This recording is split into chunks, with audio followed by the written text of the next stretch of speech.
Hey my friends, Shawn here with theautomationschool.com, and in this episode of The Automation Show, we're going to take a look at Rockwell Automation's latest version of CCW, or Connected Components Workbench, version 12, which just recently came out and has some pretty cool features in it. Before we get to that, I wanted to talk about a couple of things first, a few announcements. First, we have new mega bundles up here at theautomationschool.com, so you can see those there. Also, Compact Basics. I've been spending most of my time filming new lessons for that course, so you can check that out. It's in early access just for $59.99, so that's a great deal. You can also now support The Automation Show by picking up past episodes over at vimeo.com. You just go to vimeo.com/on-demand/The Automation Show. And you either can pick up the entire season or you can pick up individual episodes, and most of your purchase will come to us in support of our show. And if you prefer to make a regular monthly pledge, you can do so over at patreon.com/automation, and that's where we give away free Vimeo codes to get free episodes. So if you pledge there, you'll get, at a minimum, one free download a month. So with that said, let's go over to theautomationblog.com and take a look at the article I wrote late last week about what's new in Connected Components version 12. Now, we'll go through these kind of in order.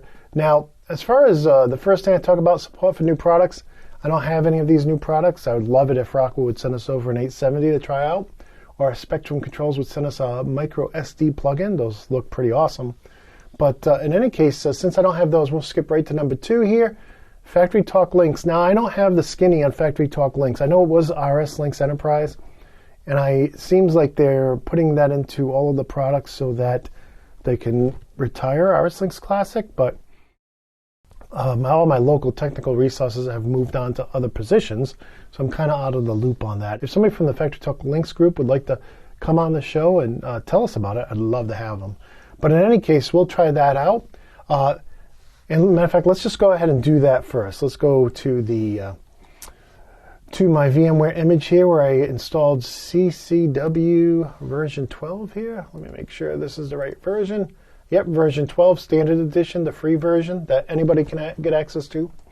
And one of the things I found, if you want to switch to Factory Talk Links, you can't have a project open. But if you close your project, you can come here to Communications, select Communications Software, and it lets you change between Classic and Factory Talk versions of links.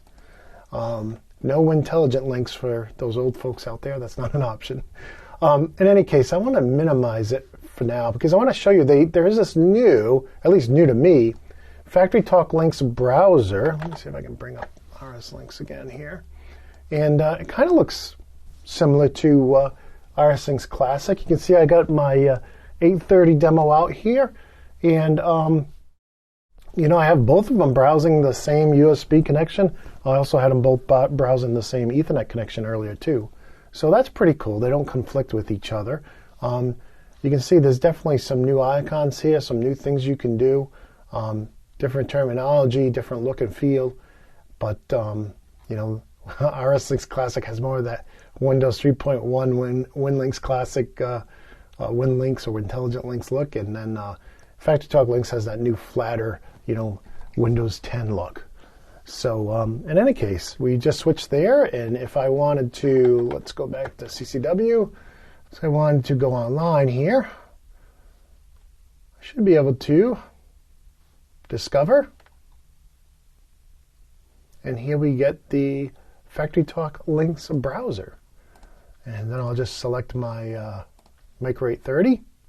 And now I'll click on OK. And we have connected. Okay, let's see. Should have a program in there, just waiting for it to finish connecting here.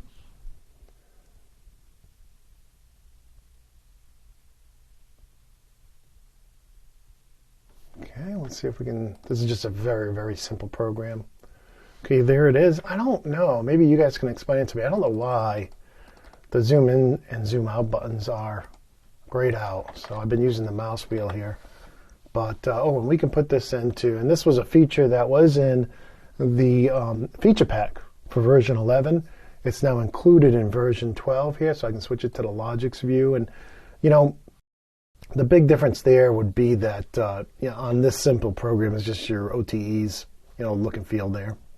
But in any case, I should be able to just start the system, and we can see it starts up and everything's good. And then I can stop it. So, I really see no difference in using FactoryTalk Links versus Iris Links Classic, and which is great. I mean, that's what you want, right? The communication drivers, it just has to connect you, and then it needs to sit in the background and not get in your way. So with that said, that's the first feature. Let's see what's next here. All right, the next thing we'll talk about is this trending feature, where you can trend variables inside the Micro 800 as well as PowerFlex drive parameters. So let's take a look at that. Okay, well, again, this is a very simple program. I just have some digital ins and outs, so we'll just trend some of those. Let's go to the Trends tab, and I'll create a new trend. Okay, great. I guess I'm going to add some traces here. And the Micro 830. Let's go to all variables. I'm going to filter here by _IO. Okay, and I want, let's do the digital ins first. 0 and 1 are the only two I'm using in this little sample. And then for outputs, let me add those first. Okay, and now let me add the outputs. Now the filter was not remembered. Okay, let's see. I want output 0. I want output 1. That'll be good. Let's add those two. Okay, now I haven't figured out how you drag these around. That's to delete. I like to change the order here. I'm not seeing how to do that. But in any case, let's go ahead and apply and OK. And there they are. Let's go ahead and start this trend and see what it looks like. Okay. Don't know how to shrink these down so I can fit them all on the screen here, but let's go ahead and toggle some buttons here. Okay, we can see the stop button came on and the output stayed on, and now we'll stop it. Okay, press the stop button a bunch. Well, we're going to scroll up to see the start. Oh, where is the start button?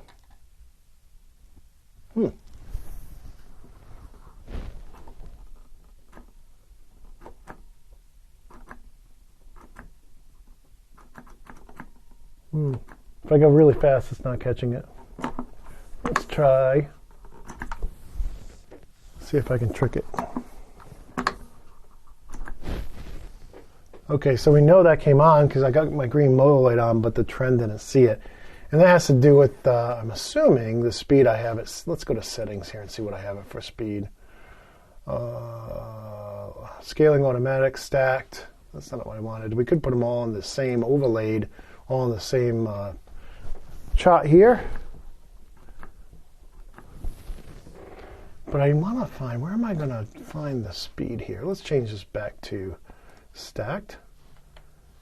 And let me stop it. CSV, print, question, properties, sampling. Okay, my sample rate is 100 milliseconds. That's probably why I'm missing it. I wonder if you can do 10 milliseconds. Let's try it. Let's see if that makes it any better. I'll hit play. Try doing it faster, see if it's catching it. So this isn't your real-time histogram. There's probably some settings in there that make it read faster, but this is not going to show you, a high-speed histogram apparently. Again, this is a brand new feature. The first time I've looked at it, so I could be doing something wrong. There's also, down here, you can actually stretch this out to see more of your old data, to expand the trend here. You can also click in here and get value flags here.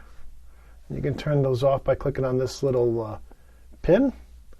And yeah, it's cool that they've added it in there. I wish I could get to go faster and catch more of those button pushes, but maybe it's not designed for that. Maybe it's designed for more of a casual, long-term type of view. But in any case, hey, that's a new feature. It's free and it's pretty cool. So let's go ahead and stop that. I'll go back to devices here, and let's see what's next. What's the next feature? Okay, new Micro 800 Simulator. If you have the standard edition like I do, the freebie version, it only runs for 10 minutes. So let's go ahead and try that. Okay, so where can I find it? Right here. I'll press the stop button, and boom, there it is. Now, this is a single catalog number. Now, this program I have here, okay, this is a Micro 830. Unfortunately, I can't, let me go ahead and disconnect from my unit here. I'm going to go ahead and do a file, save as, call it project 2, copy 1. Okay, now if I were to, let's see here, if I were to come under device and do setup connection path, and I wanted to browse for a new connection, and this guy shows up on the Ethernet, the simulator does. Let's let it browse for a second. It's not finding it because I don't think I turned the simulator on. So that may be step one, turn the simulator on. Okay, it looks like it's booting up. Hey, there it is. Now it's showing up.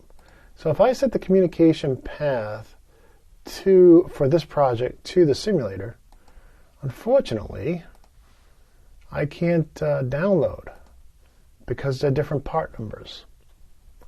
So that's a little disappointing. See here, it's rejecting it. However, I can convert this project here. I already saved it as a new name, so let me go to Device, Change Controller, and I'll change it to a 2080 LC50 SIM. Click on OK.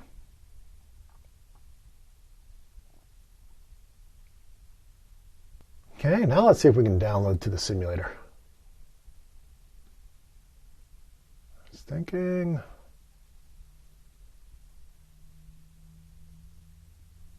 Okay, it's letting me browse for it. There it is.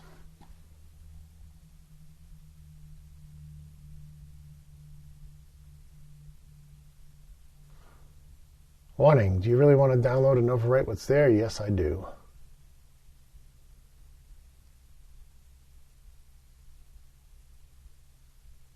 Okay, it builded. It's downloading. And let's see if we go online. Do you want to go back to run mode? Yep. And here's the warning you get. The simulator can only operate for run mode for 10 minutes when you're using the freebie standard edition. I read somewhere where it can run for 24 hours if you have the developer's edition, but that's a little pricey for me.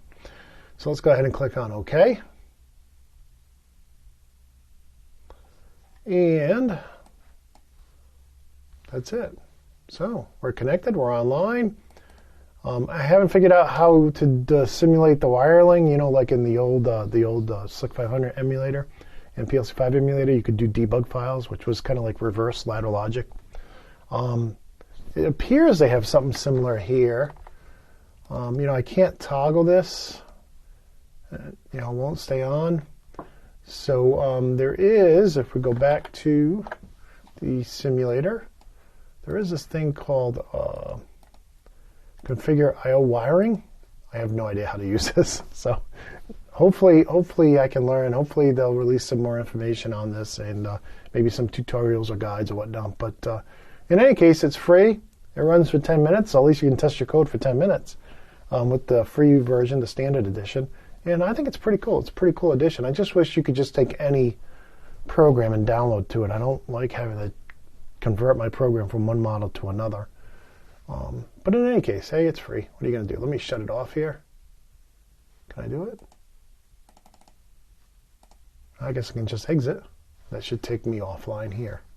All right, so what's the next feature we want to look at? Okay. I don't have an 870, so we can't do that. Oh, new instructions, including the scale, AFI, and NOP. Well, let's take a look at those. So we'll go back. Okay. I guess it didn't turn off. I think I can click here to toggle it on and off, but we're waiting for it to disconnect. So we'll just give it a moment to do that. All right, it's disconnected. So let's see if we can't add another rung here. Excellent. And I'm in Logix mode. That's good. I like to open this up here a little bit. And let's see. Let's see if we can add a NOP, an AFI, and an SCL. Okay, there it goes.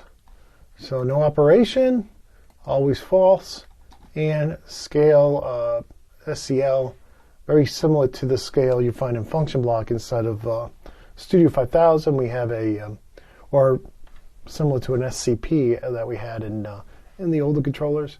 And we have the in, we have an in raw min, we have in engineering units max, in engineering units min, and limiting, and we have outs along with alarms.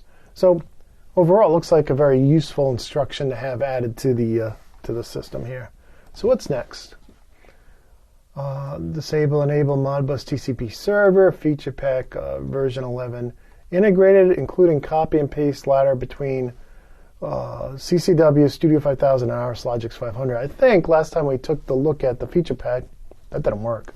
So let's try that now. That's why I had RS Logix 500 open. So let's come down here. Let's go to 500. This is the IC 500 demo that comes with RS Logix 500. And we're just gonna, I'm not gonna do, I was practicing with it earlier. I'm like, 105 rungs took a little while to come in. So let's do something less than that. We'll do 32, how's that? Copy.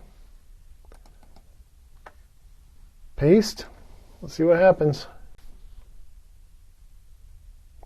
There they are. That wasn't too long. We get a lot of notices here that these variables haven't been created or defined. We get these empty blocks, which are unknowns. If you look up here, you'll see XICTON UNK. So those are unknowns. But overall, hey, copy and paste is great, and it worked. And supposedly you can go from Studio 5000, RS Logix 500 into CCW, or out of CCW into those two programs. So that's pretty cool. So definitely, if you had a lot of code, this would be one way to avoid having to type it all back in.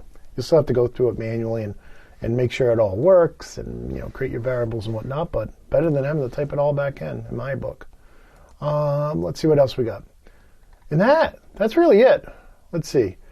They've added they enhanced some features. They've added the data log and recipe features to the 830, 850, and 870, and I believe to use those you would need the Spectrum module that we talked about at the beginning. Some functional changes. If you open a project that was created in, let's say, CCW 11, the software now makes a backup of that and before it updates your code and opens it in 12. So that's pretty cool. It's always good to have a backup. And you can open the backup directly in, like version 11, for instance. So that's cool. You can also choose now not to download the source code to the Micro 800. So if you're an OEM and you're worried about competitors stealing your code, or it's something where there's liability here, you can't have anybody getting in there and changing it, you can choose not to download that source code. However, the problem with that is you won't be able to go online with the controller unless you already have the code open, and you won't be able to upload or discover the controller. So those are some downsides you have to be aware of. And because of all the new instructions they've added, they've also added some new reserved words, like the word average is now a reserved word. So if you were to open a version 10 project and it had a tag named average, they're saying that you wouldn't be able to build it in 12 until you change the name of that tag, because it's now a reserved word. So with that said, if you want to find out all the gory details here in the blog article over at the automationblog.com, I put the steps. Basically go to the product versions page here, and I'm going to select the product, and I'm going to search on Connected Components Workbench. Last time I tried to search on CCW, it didn't work. And if anybody from Rock was watching, it would be great if you added CCW to your list of products so we don't have to type in this very long name of the software.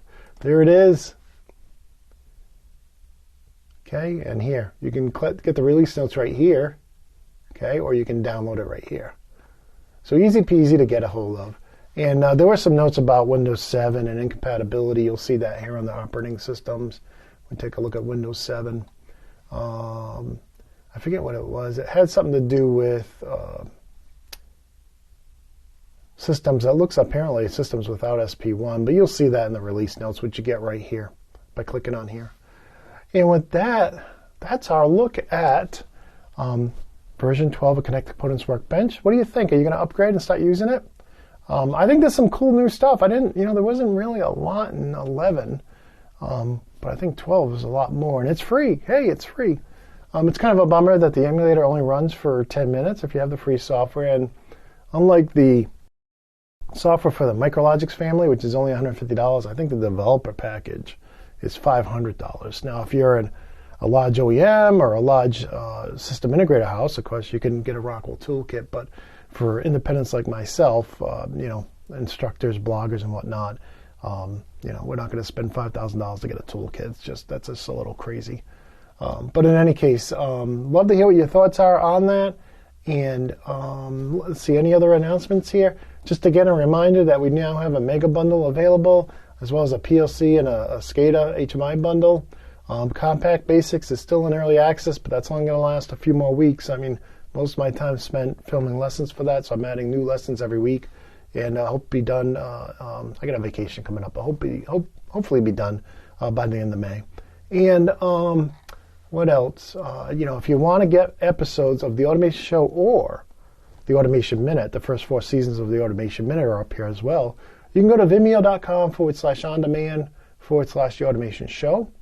And if you just click on my user, you'll see the Automation Minute up there as well as product bundles of the Automation Minute. And again, you can either buy the whole series, or you can just buy individual episodes. And most of that will come right to us. So Vimeo is great. They only keep a processing fee, and they pass the rest to us. And it's lifetime. You get a lifetime access to stream it and download it.